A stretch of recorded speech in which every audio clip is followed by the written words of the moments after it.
We've all heard the Good Samaritan story. Here's a story from my life that I would like to ask you some questions about. So, two men go to jail. The one man's in there for whatever.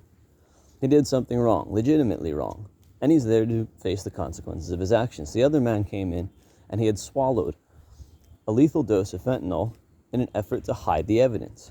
Now, as the man sat there, he asked for water so that he could vomit out the fentanyl. He didn't realize that he couldn't use the bathroom. He thought that he had it perfectly planned out.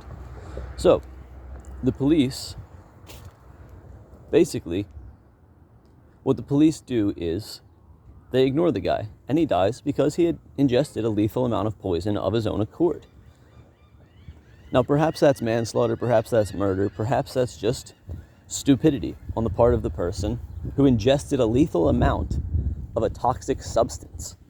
I'm not here to judge the police. I'm not here to judge the man. I'm not here to judge anyone.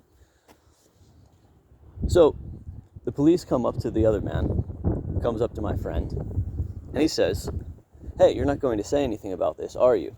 And he says, "No, I must tell the truth about what I saw. This was my friend. I must tell the truth about what I saw. And the consequences of that will be whatever they will be." And so the man gets out of jail, and he starts getting tickets. He starts getting tickets for speeding. He starts getting tickets for parking. He starts getting tickets for every single thing that every other person in the world has ever done wrong. He gets jumped by a bunch of young men, and he is the one that they press charges against, even though they stole his wallet, they stole his credit card, they stole his driver's license. So my question for you is this: who was the man's neighbor? I would say that my friend who asked for him to have a glass of water would be my neighbor. So then, as the story unfolds, more and more people become involved. I go to pastors, I go to family, I go to all my friends, and I tell them the story of what happened. And invariably I get different answers, but always the same answer.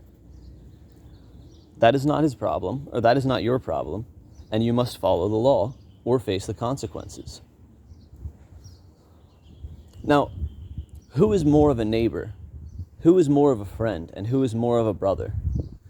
The person who had nothing to gain by telling the truth about another man's death? Or the ones that told me to look the other way?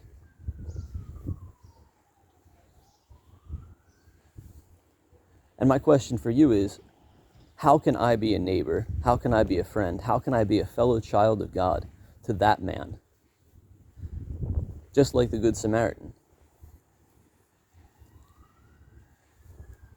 He's willing to face the consequences of his actions, but he's frightened of what the police will do to him if he ends up in jail over some minor charge.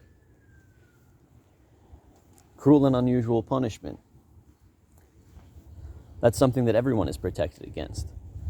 If my friend goes to jail and is murdered by a bunch of other inmates while the police do nothing, then is that not cruel? Is that not unjust?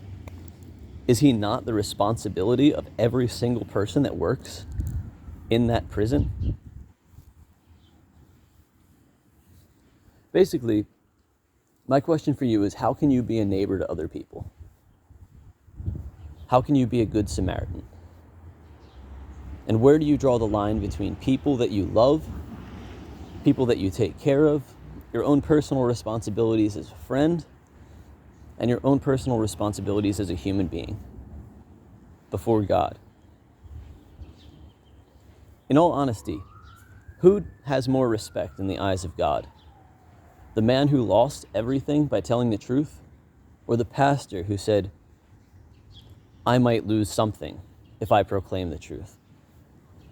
Now, this breaks my heart. I wish that I had never had this experience, because it really revealed a lot about a lot of different people, of who I can trust and who I can't.